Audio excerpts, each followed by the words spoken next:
सबसे पहले हम रॉयल्टी का बेसिक डिस्कस करेंगे। रॉयल्टी होती क्या है? सबसे पहले रॉयल्टी एक पीरियोडिक पेमेंट है जो कि लीजी किसको देता है? लीजर को। लीजर कौन होता है? जो अपना राइट दूसरे को यूज़ करने के लिए देता है। सपोज एक ऑथर है, ऑथर जो सेलर है, पब्लिशर है, उसको उसकी अपनी बुक लिखी हुई उसे बेचने का अधिकार दे रहा है, तो उसके बदले में वो उसे क्या पे करता है? रॉयल्टी। यानी कि ओरिजिनल वर्क ऑथर का है तो ऑथर क्या है? लीजर। और पब्लिशर क्या है? लीजी। यानी कि जो पर्सन रेगुलर पेमेंट करता है, जो पर्सन रेगुलर पेमेंट करता है राइट यूज करने के बदले में, उसे क्या कहते हैं? लीजी। और लीजर कौन है? जो पेमेंट रिसीव करता है। अगर पेमेंट के पॉइंट ऑफ व्यू से बात करें तो जो पेमेंट रिसीव करता है, जिसने अपने राइट दूसरे को यूज करने के लिए दिए हैं, वो कौन होता है? लीजर। अब जैसे ऑयल है, कोल है, मिनरल्स है, इनकी जो खाने होती हैं, कई बार ओनर कोई होता है, एक्सट्रैक्ट कोई और करता है, तो जितने टाइम जो कंपनी एक्सट्रैक्ट करेगी उस पर्टिकुलर टाइम पीरियड के लिए क्या देगी? उसको रॉयल्टी देगी।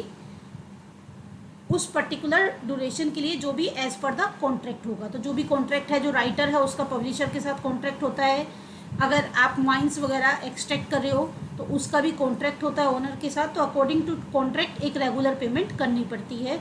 वो मंथली भी हो सकती है, क्वार्टरली हो सकती है, हाफ ईयरली हो सकती है, as per the term of the agreement. Then author का आपको बताया कि बुक जितनी बुक सेल होती है उसके अकॉर्डिंग ऑथर को भी रॉयल्टी मिलती है। लेकिन नावडेज ऑथर के लिए भी क्या है? अलग अलग टाइप के सिनेरियो यूज़ किए जाते हैं। यानी कि पहले टाइम में क्या होता था कि कंपनी सोल्ड आउट करती थी, सारा रिस्क वो लेती थी, तो एक मिनिमम रॉयल्टी ऑथर को देती थी। लेकिन आजकल सेल्फ फाइनेंसिंग का ज़माना है। बहुत सारे ऑथर क्या होते हैं? अपने सारे राइट्स को खुद से कंट्रोल करते हैं, अपने पास ही सारा कॉपीराइट रखते हैं, तो उस कंसर्न में रॉयल्टी ज़्यादा मिलती है। तो बहुत सारी चीज़ें होती हैं, वो एक अलग कंसेप्ट है। यहाँ पे हमें ध्यान रखना है कि जो ऑथर होता है उसको सेल के अकॉर्डिंग रॉयल्टी मिलती है। जितनी उसकी बुक की सेल होती है उसके अकॉर्डिंग एज पर कॉन्ट्रैक्ट जो भी डिसाइडेड होता है, एक पर्टिकुलर परसेंटेज उस ऑथर को दिया जाता है। जो भी कैलकुलेशन का तरीका उनके बीच में डिसाइडेड होता है। तो ये सब प्री डिसाइडेड होता है। जब कॉन्ट्रैक्ट होता है ये सारी चीज़ें पहले ही डिसाइडेड हो जाती हैं। To a patentee for the use of patent. अगर कोई आपने इनोवेटिव आइडिया सर्च किया है, कोई इनोवेटिव सॉफ्टवेयर बनाया है, कोई भी इनोवेटिव इन्वेंशन की है और आपने उसका पेटेंट रजिस्टर्ड करा दिया, तो पेटेंट भी क्या है? एक तरह से कॉपीराइट की तरह ही होता है। लेकिन कॉपीराइट किस में होता है? जैसे हमने बात की ऑथर में। लेकिन आपने न्यू इन्वेंशन की है या कुछ नई चीज़ इन्वेंट करके उसका पेटेंट रजिस्टर करा लिया अपने नाम, तो आपको पेटेंट के बेस पे भी, अगर आप अपना पेटेंट किसी को यूज़ करने के लिए देते हो तो उसके बदले में भी आपको रेगुलर पेमेंट मिलती है। यानी कि एक कंपनी ने सपोज एक मेडिसिन सर्च की रिसर्च एंड डेवलपमेंट करके, और बाकी कंपनी को पेटेंट प्रोवाइड कर दिया एक रेगुलर फीस के बदले में, कि वो भी एक ड्यूरेशन में 2 साल 3 साल 4 साल जो भी उनका कॉन्ट्रैक्ट हुआ है उस पर्टिकुलर मेडिसिन को प्रोड्यूस कर सकते हैं। तो वो प्रोड्यूस करने के बदले में उस पर्टिकुलर कंपनी को क्या देंगे? फिक्स अमाउंट पे करेंगे, monthly, quarterly, half yearly, annually, जो भी उनके बीच में जिस तरह से भी डिसाइडेड होगा। तो उस सिचुएशन में भी रेगुलर पेमेंट होता है, तो उसको भी रॉयल्टी कंसेप्ट में हम स्टडी करते हैं। वो तो किस टाइप से आपने राइट को रजिस्टर्ड किया है और यूज़ करने के लिए दूसरे को दिया है, उसके ऊपर डिपेंड करता है कि वो कॉपीराइट है या पेटेंट है। For use of technical know how developed by the party.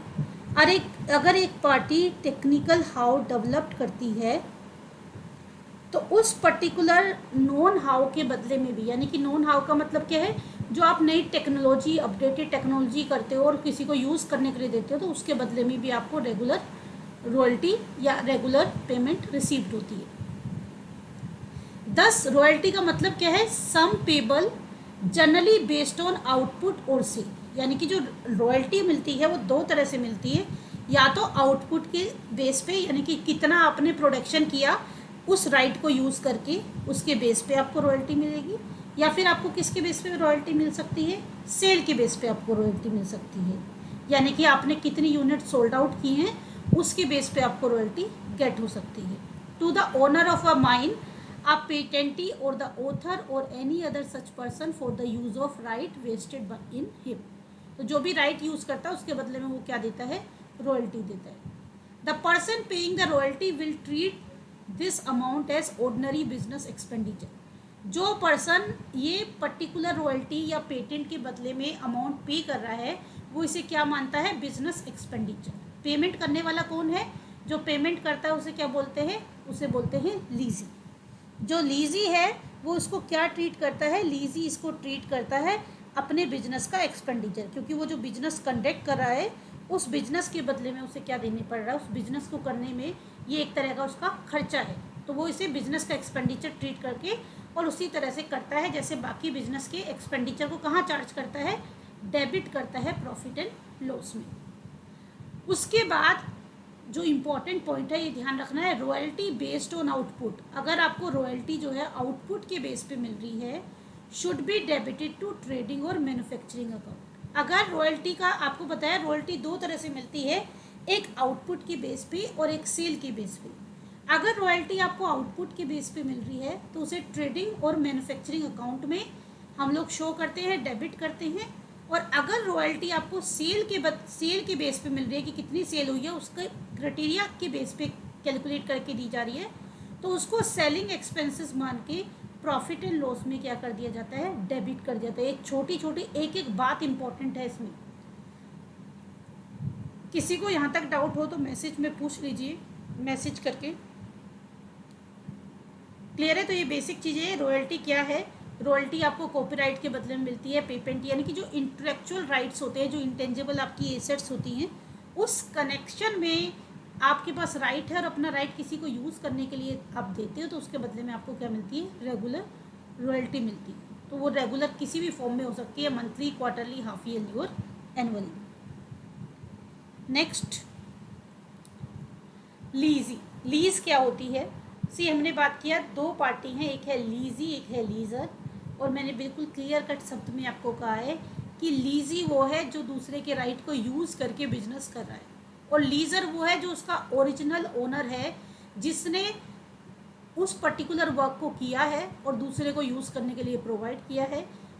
वो पर्सन जिसने रिसर्च की है, इनोवेशन किया है और नई टेक्निक को फाइंड आउट किया है, नई चीज़ को फाइंड आउट करके अपने नाम पेटेंट रजिस्टर कराया है या कॉपीराइट लिया है, वो अपना राइट दूसरे को इस्तेमाल करने के लिए दे रहा है, वो कौन होता है, लीजर।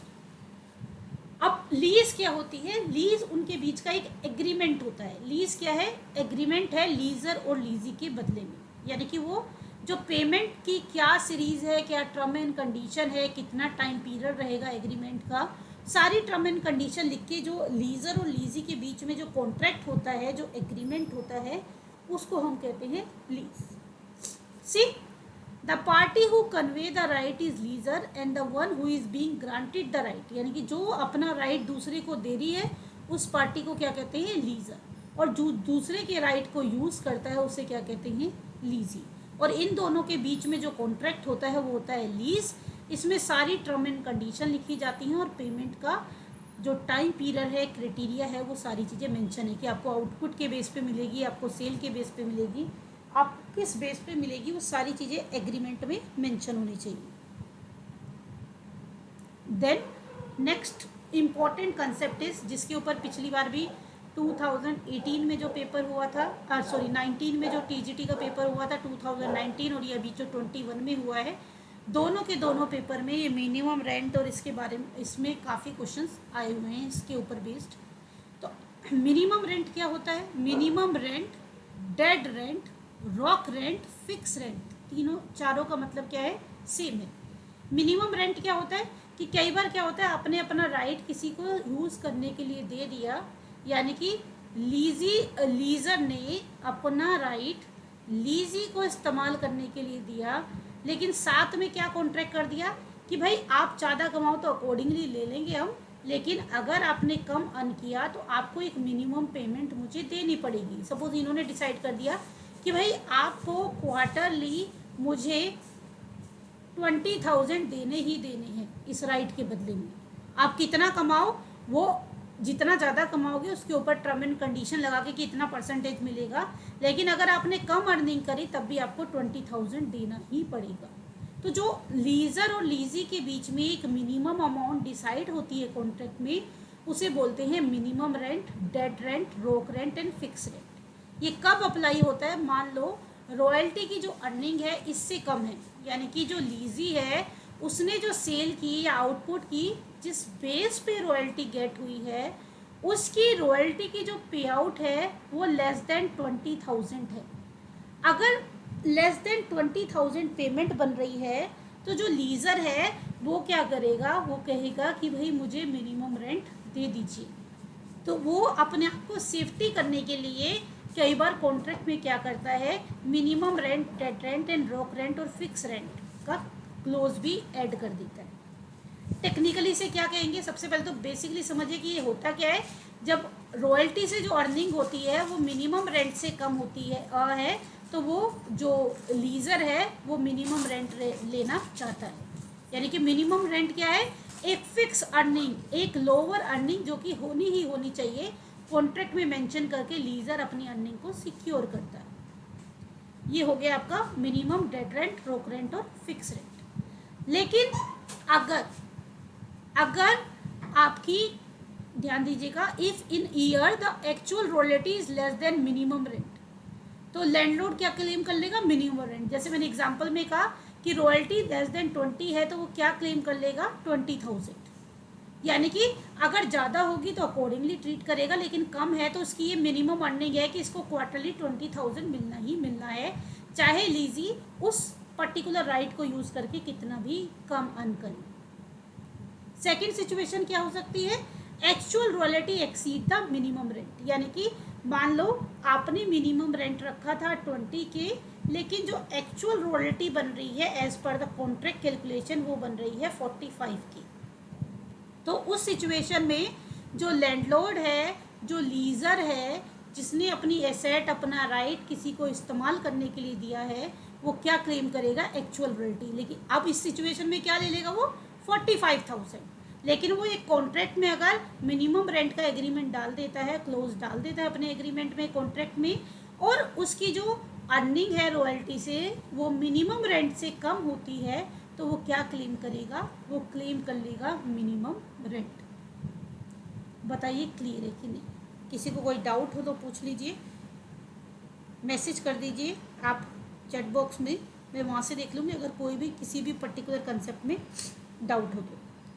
नाउ अब ये चीज़ क्लियर हो गई कि भाई मिनिमम रेंट का कंसेप्ट तभी अराइज होता है, मिनिमम रेंट का कंसेप्ट तभी अराइज होता है जब एक्चुअल रॉयल्टी क्या होती है, लेस देन मिनिमम रेंट होती है। अगर एक्चुअल रॉयल्टी मिनिमम रेंट से ज़्यादा है तो मिनिमम रेंट का कंसेप्ट ही अराइज नहीं होगा, सीधा उठा के क्या करेगा, जो लीजर है वो क्या क्लेम कर देगा, वो एक्चुअल रॉयल्टी को क्लेम कर लेगा। अब ध्यान दीजिएगा, अब हमने बात की सिचुएशन की कि भाई जिस सिचुएशन में जो एक्चुअल रॉयल्टी है वो मिनिमम रेंट से कम है, तो रॉयल्टी की लैंग्वेज में उसे बोलते हैं शॉर्ट वर्किंग। शॉर्ट वर्किंग क्या है, शॉर्ट वर्किंग तब अराइज होती है जब एक्चुअल रॉयल्टी, सिचुएशन कब अराइज होती है शॉर्ट वर्किंग की, जब एक्चुअल रॉयल्टी लेस होती है, एक्चुअल रॉयल्टी लेस होती है मिनिमम रेंट से। यानी कि जो कॉन्ट्रैक्ट में मिनिमम रेंट सेट कर दिया गया था उससे अर्निंग रॉयल्टी के थ्रू कम हो रही है, तो उसकी जो डिफरेंस है, जैसे कि मैंने अपने एग्जांपल में आपको कहा कि भाई सपोज 20,000 से कम हो रही है, सपोज हो रही है आपको 12K की अर्निंग रॉयल्टी से, और मिनिमम रेंट आपने डिसाइडेड किया था 20K। तो ऐसी सिचुएशन जब आपकी एक्चुअल रॉयल्टी मिनिमम रेंट से कम होती है तो उसको हम क्या कहते हैं, शॉर्ट वर्किंग। यानी कि शॉर्ट वर्किंग क्या हुआ, excess of minimum rent over actual royalty, या उल्टा कह सकते हो एक्सेस, इसकी एक्सेस की जगह lesser value of actual royalty then minimum rent, या फिर हम बोल सकते हैं शॉर्ट वर्किंग क्या है, minimum rent minus actual royalty.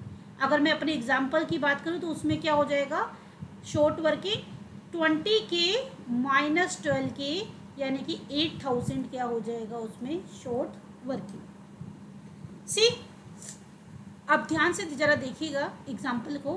X has taken a lease of mine with minimum rent of 10,000 per annum and with a rate of royalty at 2 per tons of coal extracted if coal extracted in the first year is 4,000 tons then royalty come to 8,000। देखिए 4,000 turns निकाला और 2 rupees पर turns था, तो 4,000 into 2 कितना हो गया 8,000। Royalty बनी 8,000 और मिनिमम रेंट कितना है 10,000। तो ये कैसी सिचुएशन हो गई, शॉर्ट वर्किंग की सिचुएशन हो। कितनी शॉर्ट वर्किंग हो गई 10,000 माइनस 8,000 2,000। तो शॉर्ट वर्किंग तब अराइज होती है जब आपकी एक्चुअल रॉयल्टी मिनिमम रेंट से कम बनती है। तो इसके ऊपर भी कई बार फॉर्मूला पूछ लेते हैं या कोई भी एमसीक्यू बेस्ड बना के पूछ लेते हैं कि कौन सी सिचुएशन है जब शॉर्ट वर्किंग क्या होती है, अराइज होती है। देन अब इससे क्या कंक्लूजन निकलता है, short working will only arise when actual royalty is less than minimum rent as I told you. Short working will arise only when the same are allowed to be adjusted against future royalty। अब ध्यान दीजिएगा, short working will arise only when the same are allowed to be adjusted against future royalty। यानी कि कई बार क्या होता है कि आप जो आपकी शॉर्ट वर्किंग है उसको फ्यूचर में क्या कर सकते हो, क्लेम कर सकते हो। यानी कि एक तो तरीका ये है कि आपने एक कॉन्ट्रैक्ट ये किया कि आपके जो ईयर है, जिस ईयर में आपकी रॉयल्टी कम बनेगी उसमें आप शॉर्ट वर्किंग की सिचुएशन में मिनिमम रेंट क्लेम कर लोगे। और दूसरी सिचुएशन क्या है, आपने मिनिमम रेंट सेट कर दिया है, सेट करके रखा हुआ है और आपकी जो रॉयल्टी है वो कम बन रही है मिनिमम रेंट से, तो आप उसे कैरी फॉरवर्ड कर सकते हैं, यानी कि आने वाले ईयर्स में उसको क्लेम कर सकते हैं। If the agreement is such that, अगर इस तरह का एग्रीमेंट है लीजी के साथ, will have to pay the minimum rent irrespective of the benefit derived from the right vested to him by the lessor and the amount of short working, यानी कि minimum rent in except of royalty computed as per agreement can not be adjusted in future. अगर आप same year में minimum rent लेके ख़त्म कर दोगे उस ईयर की पर्टिकुलर पेमेंट को, तो आपकी कैरी फॉरवर्ड नहीं होगी। यानी कि मैं इसको सिंप्लीफाई करूं तो मैं ये चीज़ कहूँगी, सपोज मैं अपने एग्जांपल की बात करूं, ये 8,000 कम है, तो एक तरीका तो ये है कि आप क्या करो 20,000 ले लो और इस बात को ख़त्म कर दो, आगे इसको कैरी फॉरवर्ड नहीं कर सकती। दूसरा तरीका क्या हो सकता है कि एक साल कंपनी ने कम कमाया है, आगे जब वो ज़्यादा कमाएगी तो आप इसको क्या कर सकते हो, कैरी फॉरवर्ड करके फ्यूचर के किसी ईयर में क्या कर सकते हो, रिसीव कर सकते हो। तो दो तरीके हैं, एक तो वो सेम ईयर में पेमेंट लेके ख़त्म कर दो या फिर फ्यूचर के ईयर में क्या कर दो, उनको कैरी फॉरवर्ड कर दो। ये कोई फिक्स क्राइटेरिया नहीं है, ये कॉन्ट्रैक्ट में मेंशन करनी पड़ती हैं सारी चीज़ें कि आप अगर आपकी एक्चुअल रॉयल्टी मिनिमम रेंट से कम हुई जो कि कॉन्ट्रैक्ट में एग्रीमेंट में लिखा है, तो उस सिचुएशन में आप क्या करेंगे, उसको कितने ईयर तक फॉरवर्ड करेंगे, उसके लिए भी एक तरीका है कि आप भाई एक फिक्स नंबर ऑफ़ ईयर तक उसे फॉरवर्ड करेंगे या कितने भी नंबर ऑफ़ ईयर तक उसको फॉरवर्ड कर सकते हैं। तो वो क्राइटेरिया भी फॉलो किया जाता है। सेट ऑफ और कैरी फॉरवर्ड जैसे इनकम टैक्स में पढ़ते हैं, इसी तरह से रॉयल्टी में भी हमारा क्या होता है, कैरी फॉरवर्ड होता है। फ्यूचर के अर्निंग में से हम उस शॉर्ट वर्किंग को क्लेम कर सकते हैं। अब ये क्लेम करना क्या कहलाता है, इसे बोलते हैं रिकूपमेंट ऑफ शॉर्ट वर्किंग। यानी कि आपका जो शॉर्ट वर्किंग हो गई थी, यानी कि जो कम अर्निंग हुई थी एक्चुअल रॉयल्टी की कंपेयर टू मिनिमम रेंट, उसको जो फ्यूचर में आप कैरी फॉरवर्ड लेके क्लेम करते हो तो उसको क्या बोलते हैं, रिकूपमेंट ऑफ शॉर्ट वर्किंग। अब इसमें क्या करते हैं, रिकूपमेंट करने के भी दो तरीके होते हैं इसे कैरी फॉरवर्ड सेट ऑफ करने के। एक होता है फिक्स राइट और एक क्या होता है फ्लोटिंग राइट। जैसे कि नेम बता रहा है, फिक्स राइट में क्या होता है, नंबर ऑफ ईयर फिक्स होंगे, कितने ईयर तक इसको कैरी फॉरवर्ड किया जाता है, और फ्लोटिंग में ऐसा नहीं होगा। यानी कि फिक्स में सपोज आपने कहा कि आपकी जो प्रीवियस शॉर्ट वर्किंग है उसको कमिंग 4 ईयर तक आप कैरी फॉरवर्ड कर सकते हो, तो सिर्फ 4 साल तक ही कर पाओगे, उससे आगे नहीं।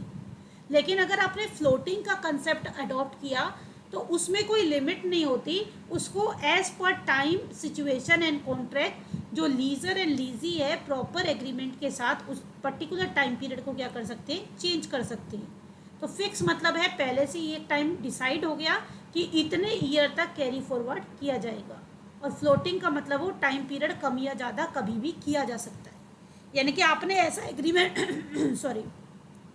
आपने ऐसा एग्रीमेंट किया हुआ है कि उस टाइम को कम या ज़्यादा कर सकते हैं, तो फ्लोटिंग राइट है। और अगर आपने टाइम पीरियड फिक्स किया हुआ है तो वो क्या है, फिक्स राइट। यानी कि अगर जैसे मैंने एग्जांपल दिया 4 ईयर तक फॉरवर्ड कर सकते हो तो 4 ईयर फिक्स है। लेकिन अगर आपने फ्लोटिंग राइट दिया है तो उस 4 ईयर को आप 2 भी कर सकते हो, 4 ईयर को 8 भी कर सकते हो, 5 भी कर सकते हो, 6 भी कर सकते हो। यानी कि फ्लोटिंग सिचुएशन में रिकूपमेंट का जो आपका प्रोविज़न है उसको आप चेंज कर सकते हो कि कितने ईयर तक आप उस शॉर्ट वर्किंग को फॉरवर्ड करके सेट ऑफ कर सकते हो फ्यूचर अर्निंग से। अगर किसी का अभी तक कोई क्वेश्चन हो तो मैसेज कर दीजिए चैट बॉक्स में।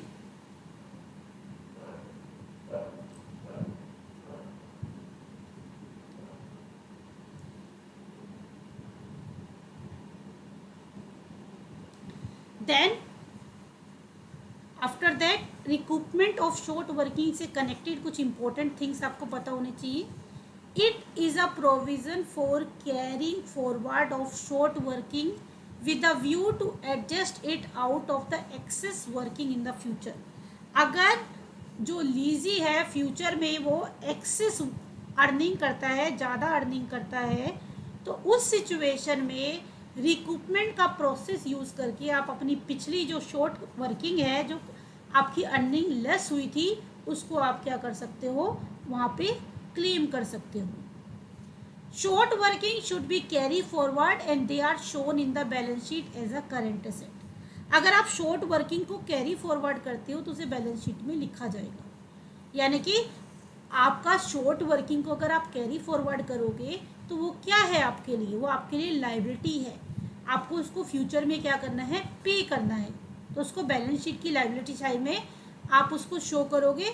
अब कौन लिख रहा है उसके ऊपर डिपेंड करता है। अब ध्यान दीजिएगा, अगर वो बंदा लिख रहा है जिसको रिसीव होनी है तो उसके लिए क्या है, वो एसेट है। और अगर वो बंदा लिख रहा है जिसे फ्यूचर में उसे पे करना है तो वो उसके लिए क्या है, लाइबिलिटी है। तो किसकी बुक में एंट्री करें, अभी लेटर ऑन जब जनरल एंट्री डिस्कस करेंगे तो वहाँ पे इसको डिटेल में देखेंगे कि किसके लिए एसेट है और किसके लिए लाइबिलिटी है। और इन जनरल आप देख सकते हो जिसको रिसीव होनी है फ्यूचर में पेमेंट तो उसके लिए एसेट है, और जिसने करनी है पेमेंट वो फ्यूचर में, उसके लिए क्या है, लाइबिलिटी है। कौन सी बात कर रहे हैं हम, वो शॉर्ट वर्किंग जो कि आप कैरी फॉरवर्ड कर रहे हो और फ्यूचर की एक्स्ट्रा अर्निंग से उसे क्या करोगे, आप उसे सेट ऑफ करोगे, उसे आप रिकवर्ड करोगे। और जिसको आप रिकवर नहीं कर पाए, जो कि अनरिकूपेबल है शॉर्ट वर्किंग, जिसके आप रिकवर नहीं कर पाए, इट में भी पॉसिबल, सपोज आपने फिक्स लिया हुआ था और इस फिक्स में आपने 4 साल रखे, 4 साल में 4 ईयर में ऐसी सिचुएशन ही नहीं आई या अर्निंग इतनी सफिशेंट नहीं हुई कि आप पूरी की पूरी पुरानी जो शॉर्ट वर्किंग है उसको क्लेम कर पाओ, तो वो ख़त्म हो जाएगी। क्योंकि आपने टाइम पीरियड फिक्स किया हुआ था, 4 साल तक उसे कैरी फॉरवर्ड लेके गए और उसके बाद अगर आप कवर नहीं कर पाए तो बैलेंस अमाउंट क्या हो जाएगी, वो लॉस हो जाएगी। उसको कहाँ चार्ज कर देंगे, प्रॉफिट एंड लॉस से। अब किसके में लॉस और किसके में किस तरह ट्रीट करना है वो जनरल एंट्री में बताऊंगी। इन जनरल ध्यान रखिए कि अगर आपको पुरानी शॉर्ट वर्किंग का एक सेट टाइम पीरियड में कैरी फॉरवर्ड करने के बाद रिकवरी नहीं होती तो जो भी बचा हुआ बैलेंस है 2 साल 3 साल 4 साल जो भी टाइम पीरियड डिसाइड किया गया है उसके बाद बैलेंस को कहाँ भेज दिया जाता है, प्रॉफिट एंड लॉस अकाउंट में। और इसको टेक्निकली हम क्या कहते हैं, unrecoupable short working is transfer to profit and loss account. एक होता है एक्सेस वर्किंग। भाई ये जो रिकूपमेंट करते हैं ये कहाँ से रिकूपमेंट की जाएगी, ये की जाती है एक्सेस वर्किंग से। यानी कि जिस ईयर में आपको ज़्यादा अर्निंग होती है उस ईयर से हम प्रीवियस जो शॉर्ट वर्किंग है उसको कवर अप करते हैं, उसको रिकवर करते हैं। तो एक्सेस वर्किंग क्या हो गया, just opposite of short working. Short working में हमने क्या कहा था, एक्चुअल रॉयल्टी क्या थी, लेस देन मिनिमम रेंट थी। और एक्सेस वर्किंग में क्या हो जाएगा, एक्सेस वर्किंग में एक्चुअल रॉयल्टी, जो एक्चुअल रॉयल्टी है वो ग्रेटर होगी किससे, मिनिमम रेंट से। एक्चुअल रॉयल्टी है ग्रेटर होगी किससे, मिनिमम रेंट से। यानी कि टेक्निकली क्या कहेंगे, it is the amount by which the actual royalty exceed the minimum rent. या फिर आप बोल सकते हो एक्सेस वर्किंग का मतलब क्या है, actual royalty minus minimum rent.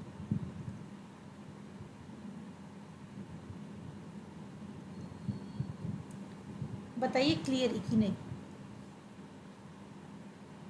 अगर किसी को कोई डाउट हो तो चैट बॉक्स में मेंशन कर देना।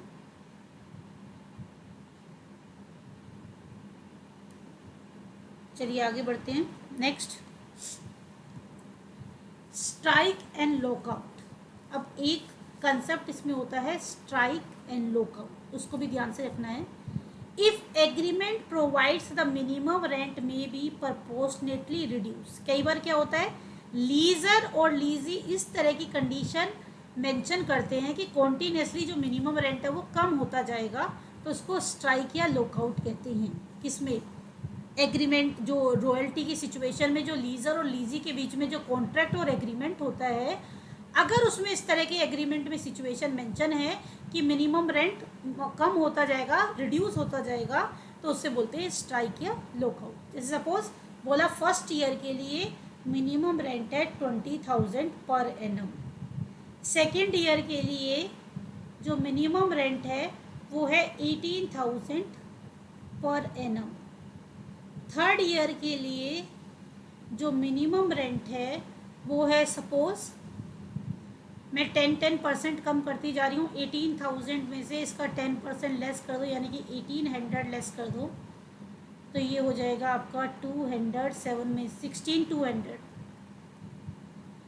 प्रपोर्शनेटली यानी कि एक फिक्स क्राइटेरिया अडॉप्ट करके अगर कॉन्टीन्यूसली रेंट डिक्रीज होता जाता है एज पर कॉन्ट्रैक्ट यही कहता है कि इस तरह की सिचुएशन अप्लाई होगी, तो उसको हम क्या कहते हैं, उसको हम कहते हैं स्ट्राइक या लॉकआउट। आई होप सबको ये कंसेप्ट भी क्या हो गया होगा, क्लियर किया हो गया होगा। ये छोटी छोटी बातें आप ध्यान रखेंगे तो कहीं से भी रॉयल्टी के क्वेश्चन उठाइए, सिर्फ आपको कंसेप्ट क्लियर होना चाहिए। किसी भी फॉर्म में आपको क्वेश्चन देंगे, you can easily do all those questions.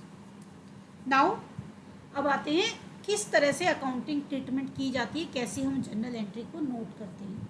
क्योंकि कई बार एग्जाम पे जो मैंने आपको बताया था लेक्चर के स्टार्टिंग में, DSSB में जो क्वेश्चन आया था रॉयल्टी का 2018 में जो क्वेश्चन आया है, उसमें जर्नल एंट्री देके आपसे पूछा हुआ है कि ये जर्नल एंट्री किस सिचुएशन में पास होगी। तो इस तरह से भी क्वेश्चन फॉर्म हो सकते हैं, आपको जर्नल एंट्री दे सकते हैं और आपसे पूछा जा सकता है कि कौन डेबिट होगा कौन क्रेडिट होगा, या फिर आपको जर्नल एंट्री देके आपसे ये भी पूछा जा सकता है कि ये जर्नल एंट्री किस सिचुएशन में पास होगी। तो सबसे पहले है हम जर्नल एंट्री पास करें इन द बुक्स ऑफ लीजी। लीजी कौन है? लीजी है पेयर, जो कि राइट यूज कर रहा है, दूसरे के अधिकार को जो इस्तेमाल कर रहा है और उसके बदले में जो पेमेंट कर रहा है वो है लीजी। तो लीजी की बुक में एंट्री कैसे होगी? लीजी की बुक में पहली एंट्री है, जब वो रॉयल्टी पे करेगा तो रॉयल्टी उसके लिए एक्सपेंसेस है, तो एक्सपेंसेस को क्या करेगा? Debit. Royalty account debit, short working account debit to landlord. Landlord means lessor, landlord और लीजर मीन्स द सेम, दोनों का मतलब सेम है। यानी कि जो ओनर है किसी रिसोर्स का, किसी एसेट का, उसको जो पेमेंट की जाती है वो क्या है? आपकी रॉयल्टी। अब ध्यान दीजिएगा, शॉर्ट वर्किंग तभी आएगी, शॉर्ट वर्किंग अगर आपका मिनिमम रेंट रॉयल्टी से ज़्यादा है, और you can see that actual royalty minimum rent से कम है, तो ही आपका शॉर्ट वर्किंग आएगा। अगर एक्चुअल रॉयल्टी मिनिमम रेंट से ज़्यादा है तो एंट्री क्या होगी? सिंपल सी एंट्री होगी, वो होगी royalty account debit to lessor account और लैंडलॉर्ड अकाउंट। यानी कि शॉर्ट वर्किंग तभी कंसीडर की जाती है जब आपका मिनिमम रेंट एक्चुअल रॉयल्टी से मोर होगा, minimum rent greater than actual royalty. Otherwise आप अगर रॉयल्टी ज़्यादा है तो आप शॉर्ट वर्किंग को जर्नल एंट्री में शो नहीं करती हैं। नाउ अब तो ये ड्यू कर दिया, पेमेंट देनी है फॉर पेमेंट टू लैंडलॉर्ड। अब तो पहले रॉयल्टी पेबल करी, यानी कि रॉयल्टी को क्या किया? ड्यू किया। और उसको जब पे करेगा वो, तो भाई जो लैंडलॉर्ड है या जो लीजर है जिसका राइट यूज़ किया जा रहा है, उसको डेबिट कर देंगे, और बैंक के थ्रू पेमेंट की जा रही है तो बैंक को पे कर देंगे। अब ध्यान दीजिएगा, हमने सिचुएशन लिखी है शॉर्ट वर्किंग वाली, तो शॉर्ट वर्किंग की सिचुएशन में पेमेंट क्या होती है, मिनिमम रेंट। लेकिन अगर अगर आपकी जो एक्चुअल रॉयल्टी है, अगर आपकी एक्चुअल रॉयल्टी ग्रेटर है मिनिमम रेंट से, अगर आपकी एक्चुअल रॉयल्टी ग्रेटर है मिनिमम रेंट से, तो उस सिचुएशन में मिनिमम रेंट नहीं आएगा। उस सिचुएशन में क्या आएगा, किसकी अमाउंट आएगी, अमाउंट ऑफ एक्चुअल रॉयल्टी। ये छोटी छोटी बातें आपको ध्यान रखनी है। यानी कि अगर शॉर्ट वर्किंग की सिचुएशन है तो पेमेंट में मिनिमम रेंट आएगा, और अगर शॉर्ट वर्किंग की सिचुएशन नहीं है तो मिनिमम रेंट की जगह पे क्या आ जाएगा, amount of actual royalty. Then आपको बताया कि अगर रॉयल्टी आउटपुट पे मिल रही है तो उसे कहाँ ट्रांसफ़र करते हैं, उसको ट्रेडिंग और मैन्युफैक्चरिंग अकाउंट में, और अगर सेल्स में मिलती है तो उसको किस में करते हैं, प्रॉफिट एंड लॉस में। तो एज़ पर सिचुएशन, अगर प्रोडक्शन पे मिल रही है, आउटपुट पे मिल रही है तो ट्रेडिंग या मैन्युफैक्चरिंग या प्रोडक्शन अकाउंट, और अगर सेल्स पे मिल रही है तो उस सिचुएशन में प्रॉफिट एंड लॉस। ऑब्लिक करके लिखा हुआ है, एज पर सिचुएशन हम एंट्री पास करेंगे, डेबिट टू रॉयल्टी अकाउंट। यहाँ पे क्या आता है, एक्चुअल रॉयल्टी। यहाँ पे मिनिमम रेंट नहीं आएगा, यहाँ पे क्या आएगी, एक्चुअल रॉयल्टी, चाहे कोई भी सिचुएशन क्यों ना हो। थोड़ा सा नोट देख लीजिए, the journal entry given below assume that there is a close of minimum rent and recoupment of short working subsequently. यानी कि जर्नल एंट्री नॉर्मली किया हुआ है, कोई हमने क्वेश्चन नहीं लिया, तो इसमें ये जर्नल एंट्री ये समझ के पास किया है कि मिनिमम रेंट का क्लोज है, और शॉर्ट वर्किंग जो है उसको रिकूपमेंट करने का भी क्लोज है एग्रीमेंट में।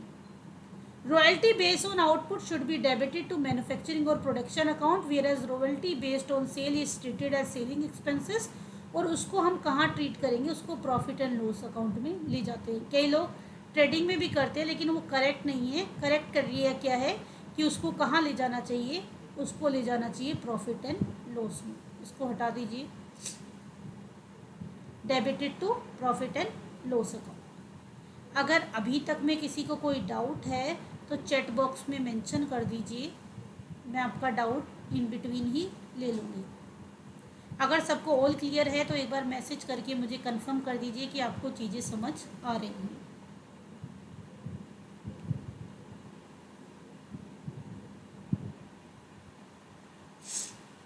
चलिए तो आगे बढ़ते हैं। अब हमने क्या कर दिया, ड्यू कर दिया, पेमेंट कर दी, और उसको एज पर सिचुएशन आगे ट्रांसफ़र कर दिया। अब फोर्थ एंट्री क्या होती है, जैसे हमने कहा कि हमने ये मान के चले हैं कि भाई ये जो रॉयल्टी है इसमें हमने माना कि मिनिमम रेंट का क्लोज भी है एग्रीमेंट में, क्योंकि हम बाय डिफॉल्ट एंट्री लिख रहे हैं, इसलिए नोट पहले लिख दिया कि इसमें रिकूपमेंट का कॉन्सेप्ट है। यानी कि अगर मिनिमम रेंट मिलेगा तो उसको फ्यूचर की जो एक्स्ट्रा अर्निंग होगी वहाँ से रिकवर किया जाएगा as per the condition of the contract. तो अगर उसे रिकूप किया जा रहा है, बाद में उसको रिकवर किया जाएगा, तो एंट्री क्या होगी, royalty account debit actual royalty to short working recouped. यानी कि ये जो प्रीवियस थी, पहले जो कम रह गया था उसको आप अगर कैरी फॉरवर्ड करके आगे रिकवर कर रहे हो प्रीवियस ईयर के को, तो पहले हमने क्या किया था, उसको जर्नल एंट्री में डेबिट, तो उसको अब हमें राइट ऑफ करना है, तो उल्टा कर देंगे, क्या कर देंगे, जितनी भी अमाउंट हमने यहाँ पे रिकूप की होगी उसको क्या कर देंगे, क्रेडिट। और लैंडलॉर्ड में, और या लैंडलॉर्ड में क्या आ जाएगा, जितना भी उसको टोटल पेमेंट किया जा रहा है वो आ जाएगा आपका लैंडलॉर्ड और लीजर अकाउंट। अब आपको दूसरी चीज़ क्या बताई थी कि कई बार ऐसा हो सकता है कि एज पर टर्म 1 साल 2 साल जितने साल रिकवरी होगी ये एंट्री उतने साल क्या होगी, रिपीट होगी। यानी कि अगर 1 साल में रिकवरी हो गई तो वेल एंड गुड, नहीं है तो as per term and condition कि भाई 1 साल में रिकवर करनी है, 2 में करनी है, 3 में करनी है, जो भी सिचुएशन है उतने ईयर तक इसको क्या करते जाएंगे, कैरी फॉरवर्ड करते रहेंगे, हर साल उसको एडजस्ट करते जाएंगे जितने भी ईयर का एग्रीमेंट में प्रोविज़न है। अब जो टाइम पीरियड था 1 year 2 year 3 year as per agreement condition, वो टाइम पीरियड एंड हो गया, तो जब वो टाइम पीरियड एंड हो जाएगा तब एंट्री 5 पास करेंगे, और ये उसके लिए होगा जो कि रिकूप्ड नहीं हुई। ये कब होगी, at the time of expiry of recoup period.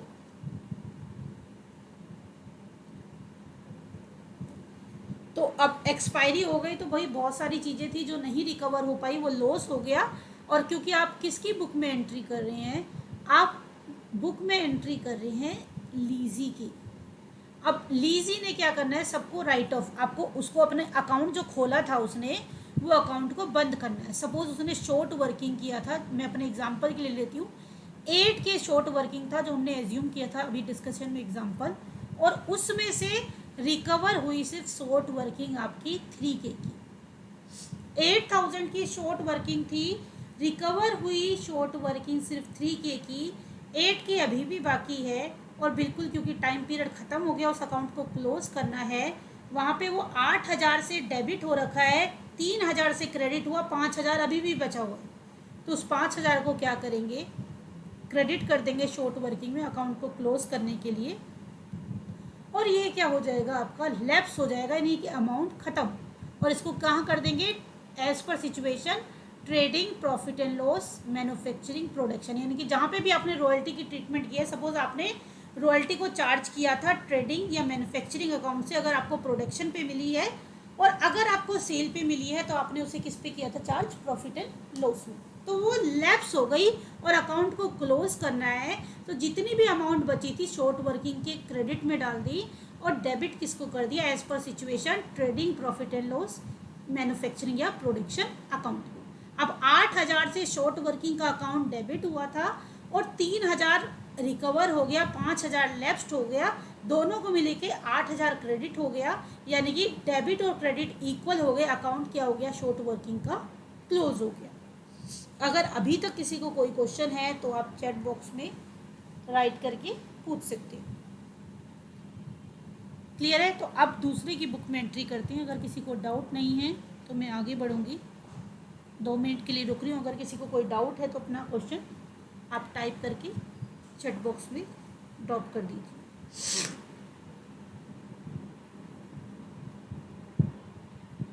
Then अब अभी तक हमने किसकी बुक में की थी, जो दूसरे का राइट यूज़ कर रहा था, यानी कि वो राइट यूज़ करके मैन्युफैक्चरिंग कर रहा था या सर्विस प्रोवाइड कर रहा था, उसकी बुक में एंट्री कर रहे थे। अब हम किसकी बुक में एंट्री करें, लीजर की। यानी कि सपोज मैंने बुक लिखी है तो मैं क्या हूँ, लीजर, और पब्लिशर मेरी बुक को सेल कर रहा है तो वो कौन है, लीजी। तो अब लीजर की बुक में, यानी कि जिसका राइट है, जिसकी प्रॉपर्टी है, जिसका पेटेंट है, जिसने इनोवेशन की थी, अगर वो अपनी रॉयल्टी से रिसीव्ड अर्निंग को शो करता है अपनी बुक्स ऑफ अकाउंट में, तो वो किस तरह का क्राइटेरिया यूज़ करेगा। पहली एंट्री उसके लिए क्या है, रॉयल्टी इनकम है, यानी कि रिसीवेबल है, तो एंट्री क्या हो जाएगी, लीजी अकाउंट डेबिट, यानी कि वो भी क्या करेगा, ड्यू करेगा। Lessee account debit to royalty receivable account to short working account. जितने भी मिलनी है, सपोज हमारी सिचुएशन के हिसाब से मिनिमम रेंट मिलना था 10,000 और मिला सिर्फ कितना, हमें 8,000, तो जो बैलेंस है वो क्या हो गया था, शॉर्ट वर्किंग हो गई थी। उस सिचुएशन में जब क्या था, बार बार बोलती हूँ मैं कि ये कौन सी सिचुएशन है, जब जो मिनिमम रेंट है वो ग्रेटर है एक्चुअल रॉयल्टी से। अगर आपकी एक्चुअल रॉयल्टी ग्रेटर होगी मिनिमम रेंट से, तो उसमें से आधी से ज़्यादा आगे की एंट्री क्या हो जाएंगी, ख़त्म हो जाएंगी। सिर्फ ड्यू और पेमेंट में सारी कहानी ख़त्म। ड्यू करेंगे, पेमेंट करेंगे, ऑल क्लियर हो जाएगा। ना रिकूप का कॉन्सेप्ट आएगा, ना शॉर्ट वर्किंग को रिकवर करने का कंसेप्ट आएगा। कंसेप्ट ये तब आता है जब आपका मिनिमम रेंट ग्रेटर होता है एक्चुअल रॉयल्टी से। देन और उसके बाद जो पेमेंट रिसीव्ड हुई वो क्या हो जाएगा, इसको रिसीव्ड हुई है, डेबिट व्हाट कम्स इन, तो इसकी एंट्री बुक में क्या हो जाएगी, bank account debit to lessee account. Amount जो भी रिसीव्ड हुई, अगर मिनिमम रेंट हुआ तो मिनिमम हो जाएगा, और अगर रॉयल्टी ज़्यादा आई है तो यहाँ पे क्या आ जाएगी, रॉयल्टी। यानी कि एंट्री तो यही रहेगी, सिर्फ अमाउंट की सिचुएशन में अगर आपकी actual royalty greater than minimum rent होगा तो यहाँ पे जो अमाउंट आएगी वो मिनिमम रेंट की जगह पे क्या आ जाएगी, एक्चुअल रॉयल्टी। ये चीज़ों को ध्यान रखना। देन एंट्री थ्री तभी होगी जब शॉर्ट वर्किंग का कंसेप्ट होगा। अगर शॉर्ट वर्किंग नहीं है तो ना तो एंट्री 3 होगी, ना 4 होगी, ना 5 होगी, किसी भी तरह की एंट्री कंसीडर नहीं की जाएगी। अगर शॉर्ट वर्किंग है और शॉर्ट वर्किंग को रिकूप करने का प्रोविज़न है तो जब उसे आप रिकवर करोगे उसकी पर्टिकुलर एंट्री को आप क्या करोगे, पास करोगे। यानी कि जैसे कि लीजी की बुक में हमने 3rd एंट्री पास की थी, जो ट्रांसफ़र की है, जो आपने शॉर्ट वर्किंग की रिकूप की एंट्री पास की थी, ड्यू किया था, उसी तरह से यहाँ पे रिसीव की सिचुएशन में भी एंट्री को पास करेंगे। यानी कि short working allowable account debit to lessee account, यानी कि जो लीजी है उसे शॉर्ट वर्किंग को क्या करना है, रिकूप्ड करना है, फ्यूचर में रिसीव्ड करना है। उस एंट्री को हम अपनी बुक्स ऑफ अकाउंट में मेंशन कर देंगे। और फिर क्योंकि अभी हमें जो रिसीव हो गया वो तो हमने मेंशन कर दिया, जैसे कि अपने एग्जांपल में हमने एज्यूम किया था 3000 रिसीव्ड हुआ था, तो वो इस एंट्री में आ जाएगा।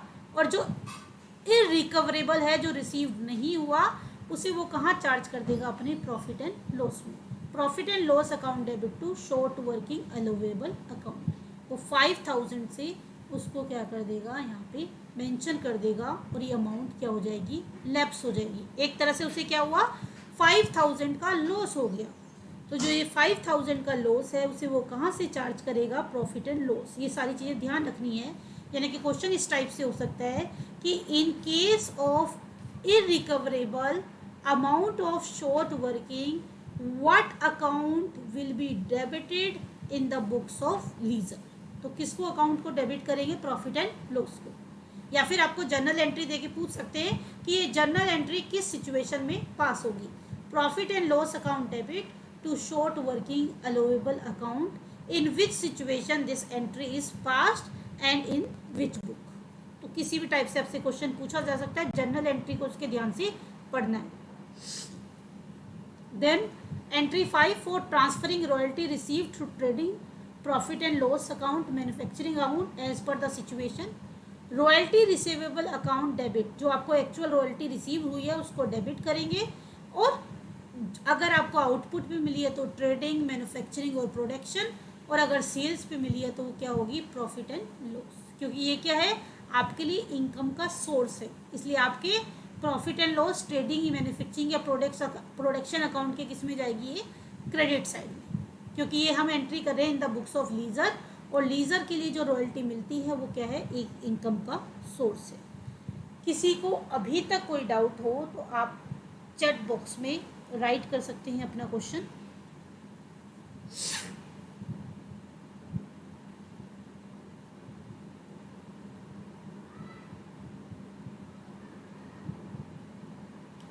ऑल क्लियर है सबको। अब इसके बाद जो टीजीटी का पेपर है 2018 का, और जो टीजीटी का पेपर 2019 और 2021 का है, उसमें रॉयल्टी के क्वेश्चन अटेम्प्ट करके देखना कितने क्वेश्चन आप अटेम्प्ट कर पा रहे हो पढ़ने के बाद। रॉयल्टी कोई बहुत टफ नहीं है, सीधे सीधे क्वेश्चन आते हैं। सपोज ये क्वेश्चन आया, एग्जाम्पल के लिए मैं आपको दिखा रही हूँ। Short working means, short working क्या होता है, शॉर्ट वर्किंग होता है excess of minimum rent over actual royalty. तो excess of minimum rent over actual royalty, option number A is the right answer. पता नहीं कितनी बार रॉयल्टी का यही क्वेश्चन बहुत सारे डिफरेंट एग्जाम में मैंने देखा। The rent payable by the tenant to the landlord, irrespective of the fact whether he has derived any benefit or not out of the property let out to him by the landlord, is termed as। देखिए, अगर आप किसी की property use कर रहे हो या उसके बदले में रेंट पे कर रहे हो, तो आपने उस प्रॉपर्टी से कितना बेनिफिट उठाया है वो मैटर नहीं करता। आपको जो एक फिक्स पेमेंट करनी होती है उसे क्या कहते हैं, उसको डेड रेंट भी कहते हैं, उसको फिक्स रेंट भी कहते हैं। तो दोनों ही है, ईदर वन और ईदर ए और B is the right answer. क्योंकि आपको 4 नाम बताए थे, minimum rent, dead rent, fix rent, लोग रेंट, इसका मतलब क्या है, एक फिक्स अमाउंट जो कि आपको आप यूज़ कर रहे हो, क्या जनरेट कर रहे हो क्या नहीं जनरेट कर रहे हो वो मैटर नहीं करता, आपको एक फिक्स अमाउंट क्या होगी, रिसीव होगी ही होगी। तो इस तरह से क्वेश्चन फॉर्मुलेट होते हैं। एक और देख लीजिए example, in case the right to recouped short working has expired. ध्यान दीजिएगा कि आपका जो रिकूप्ड का टाइम पीरियड है वो एक्सपायर्ड हो गया। एक्सपायर्ड का मतलब है ख़त्म हो गया। सब वो 3 ईयर था, 3 ईयर ख़त्म हो गए और आप रिकवरी नहीं कर पाए। 3 ईयर आपने कहा, 2 ईयर का, 4 ईयर का, as per the term of the agreement. अगर वो टाइम पीरियड एक्सपायर हो गया, the balance in the short working account is transfer to. तो जो शॉर्ट वर्किंग अकाउंट में जो बैलेंस है उसे कहाँ ट्रांसफ़र करेंगे, ये आप मुझे मैसेज करके बताएंगे चैट बॉक्स में। अभी मैंने बताया कहाँ ट्रांसफ़र करेंगे, प्रॉफिट एंड लॉस अकाउंट में, क्योंकि चाहे से प्रॉफिट एंड लॉस की डेबिट क्रेडिट साइड चेंज हो जाएगी, लेकिन in the books of lessor और in the books of lessee दोनों में ही आपने देखा है कहाँ चार्ज किया उसे, प्रॉफिट एंड लॉस में। एक में डेबिट किया है और दूसरे में क्या किया है, credit. This is all about the basic of royalty.